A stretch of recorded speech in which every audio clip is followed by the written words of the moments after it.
have you with me again. Intention of my videos is to show you more natural ways to prepare everyday recipes. Today, I'm going to show you how to make homemade caramel. I want to show you various recipes and show you how to avoid preservatives and all kinds of other additives and chemicals that are often found in store-bought food. Start by preheating a cup of sugar in a thick bottom cooking pan. Keep the fire on medium. A couple of minutes, you're going to notice the first signs of sugar melting. Once sugar starts melting, monitor it closely. And here are the first signs the sugar is getting caramelized. As you see, some parts of the pan are hotter than others, so just turn them around so that pan will continue to heat up evenly and sugar will melt everywhere at the same pace. Now that sugar is starting to melt for real, I'm going to reduce the fire to medium-low. Right? And this will give us even temperature, steady temperature, and sugar will melt better. And also we're going to get a better color. This beautiful amber color. And what I'm doing here, I'm just bringing the last pieces of sugar into hot spots of the pot so they too will melt.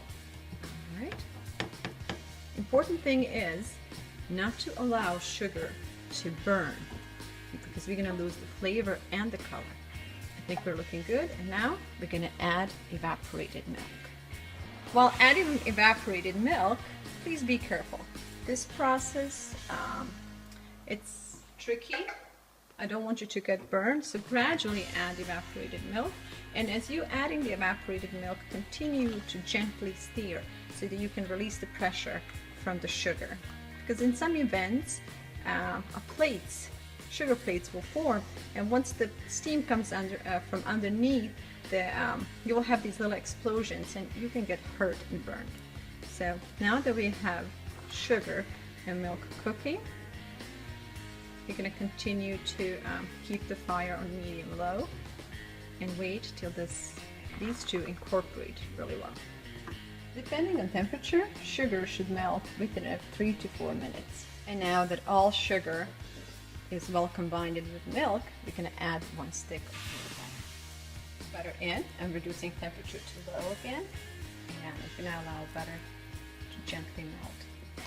And since we don't have any hard sugar parts in our dish anymore, I will replace this wooden spatula with the whisk. And this way we're going to incorporate butter in even better. Next step is deciding how thick would you like your caramel to be once it's cooled. Now keep in mind that while it's cooking, it's going to look very liquidy, but once it's cooled off, it's going to thicken quite a bit. My golden rule is once the caramel starts making these bubbles, as you see they are coming up right now, I think it's done. So I'm going to take it off the stove, but before I do that, I want to just add a pinch of salt, maybe about a 1/4 teaspoon, and this is strictly for flavor. And once this is done, we're going to turn off the stove and let the caramel cool. Before storing it in the fridge, we can now allow caramel to cool. And while it's cooling, remember to occasionally stir it and mix it so that all this filmy white stuff will incorporate into the caramel.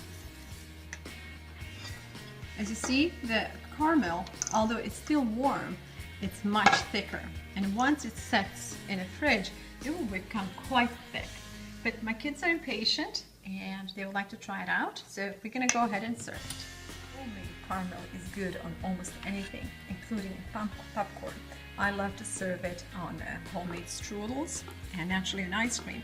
But today we have these homemade waffles, waffle cookies, and some fresh berries. And that's about all we had in the house.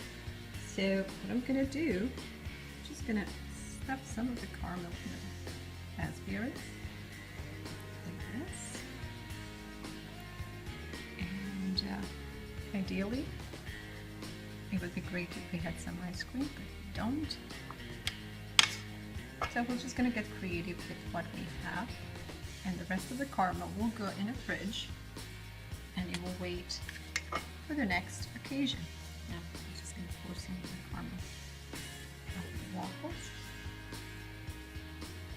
And voila.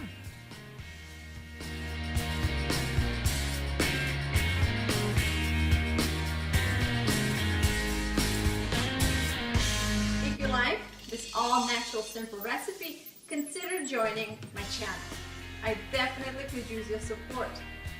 In the years to come, we're going to share not only healthier recipes, but a healthier way to live in general. Many wonderful and positive discussions are on our way. So I hope I can count on your support. And until next cooking, take good care of yourself and your little one.